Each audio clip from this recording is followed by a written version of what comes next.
Well, it's graduation season, and the young people entering the workforce now are coming into an uncertain macroeconomic environment. But how can they best set themselves up for financial success?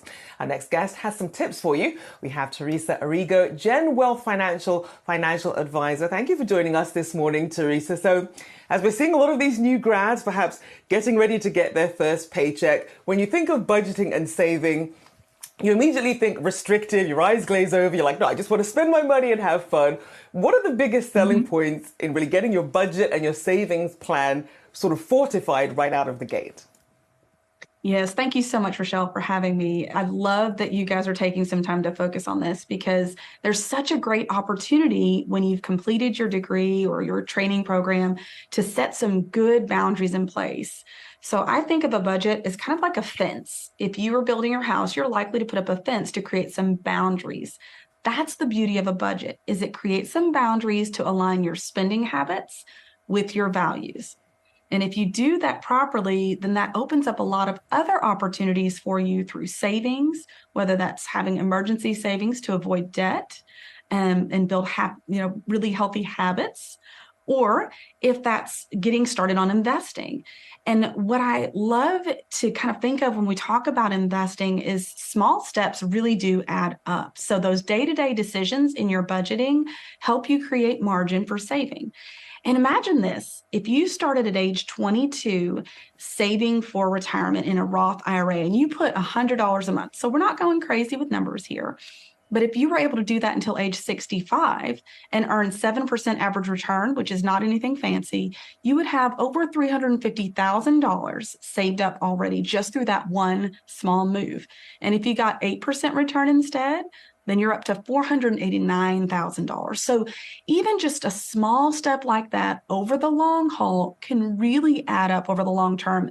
And by the way, you would have only invested a little over $51,000 to get there.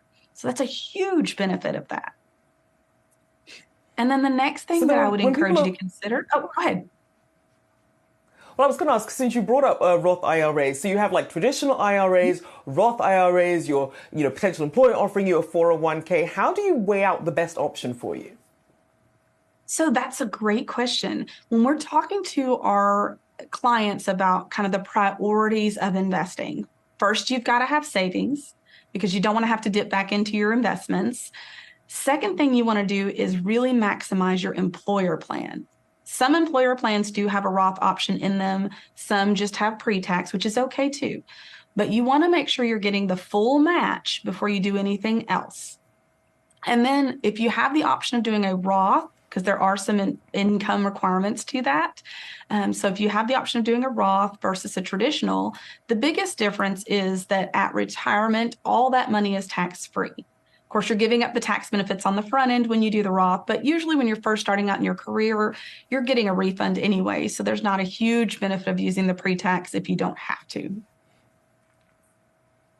And so what are some of the common traps that can derail your savings and investment goals, especially when you're just sort of starting out and trying to figure out how you should prioritize your money?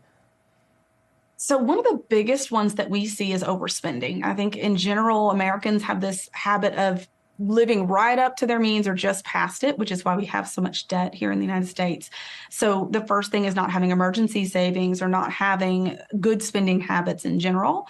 Another one we see is what we call lifestyle inflation. So as you get new jobs, you increase your expenses in kind of in alignment with that. And then another huge opportunity missed is if you have moved from one employer to another and you liquidate that old employer plan and you use it, you're going to pay some penalties on that. The general penalty, if you're under age 59 and a half, is 10% of the withdrawal. And then it's also taxable as income to you. A lot of people don't realize you can take that employer plan and move it to the new employer if they'll accept rollovers, or you can transition it to a traditional IRA or a Roth IRA, depending on how it was sitting in the old employer, and keep it invested for your goals. Yeah, you certainly don't want to leave money sitting on the table, especially with those taxes coming in as well. A big thank you there to Teresa Arrigo, GenWealth Financial Advisor. Thank you for your time today.